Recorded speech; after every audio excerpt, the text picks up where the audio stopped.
On s'aperçoit que la communication interne, c'est ce qui donne le sens à la partie la plus fondamentale de notre existence, c'est-à-dire ce pourquoi on existe et ce qu'on fait. Le plus important, c'est de partir du point de vue du salarié. Et le tort, pendant très longtemps, de la communication interne, ça a été d'avoir une approche extrêmement descendante.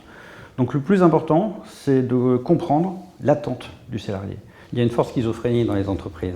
C'est-à-dire que d'un côté, on a un discours officiel basé sur la participation et comment le digital, les dispositifs intranet, collaboratifs, etc. peuvent changer justement cette idée du travail en entreprise et la réalité de ce qu'on peut observer.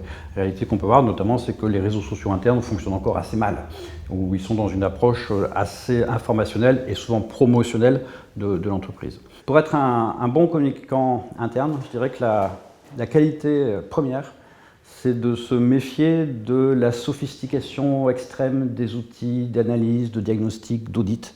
Parce qu'en fait, ça fait perdre de vue l'essentiel, qui est le lien, l'attente du salarié.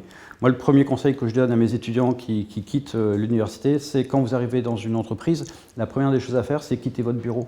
Et si vous voulez être crédible dans votre communication interne, allez voir sur des chantiers, allez voir sur des projets concrets comment ça se passe. Parce que d'abord, vous allez vous faire accepter.